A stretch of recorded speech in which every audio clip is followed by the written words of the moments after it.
గాడిద పాలతో పోవా. ఏంట్రా బాబు, అందుకే బాబు పెట్టద్దాను. బాగుందా లేదా చెప్పు. సర్లే మంచిదే.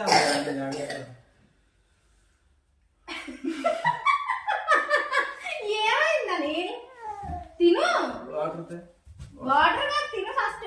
నువ్వు మొత్తం వాటర్ తాగుతాను ముందు. వాటర్ తిను. వాటర్ వాటర్ తారా. వాటర్ ఫాస్ట్ గా. అనిల్ గాడిద పాలు తాగిన తర్వాత వాటర్ తాగకూడదు, ఆవేశం వచ్చేస్తుంది అంట. వద్దు, నాకు ఏ ఆవేశం రావట్లేదు.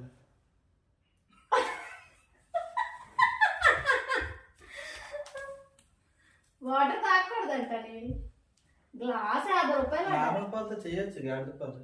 అదే కోవా నీకోసమనే స్పెషల్ గా చేశాను. ఇంత గ్లాస్ అని 50 రూపాయలు అంట. 2 గ్లాసులు. నిజమా?